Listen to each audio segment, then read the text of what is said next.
আমরা না বাঙালি জাতি হিসাবে অনেক অভাগা। কেন অভাগা বলছি?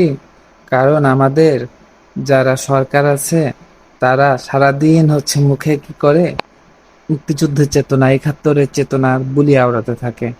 অথচ স্বাধীনতার প্রায় 55 বছর পার হয়ে যাচ্ছে, আমাদের দেশের নিরাপত্তা দিতে পারে নাই।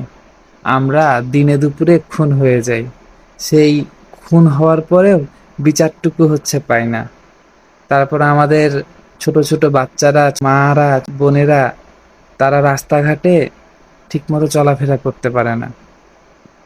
তারা ধর্ষণের শিকার হয়, তারা হেনস্থার শিকার হয়। আমরা রাস্তাঘাটে কোথাও চলাফেরা করলে যে কোনো সময় ছিনতাইকারীর কবলে পড়ি, এইটারও বিচার হয় না। এই জন্য আমরা জাতি হিসাবে অনেক বেশি অভাগা। বাংলাদেশিরা, তোমরা এখনো পরাধীন। তোমরা আসলেই স্বাধীনতা অর্জন করো নাই। যদি স্বাধীনতা অর্জন করতা, তাহলে তোমার জীবনের এক নিরাপত্তা থাকতো। তুমি আইনের শাসন পেতা, তুমি বিচার পেতা, তোমাদের একটা শক্ত বিচার ব্যবস্থা থাকতো। অথচ আমাদের কি আছে? ফাঁকা ঝুলি আছে। স্বাধীনতার চেতনা আছে, একাত্তরের চেতনা আছে।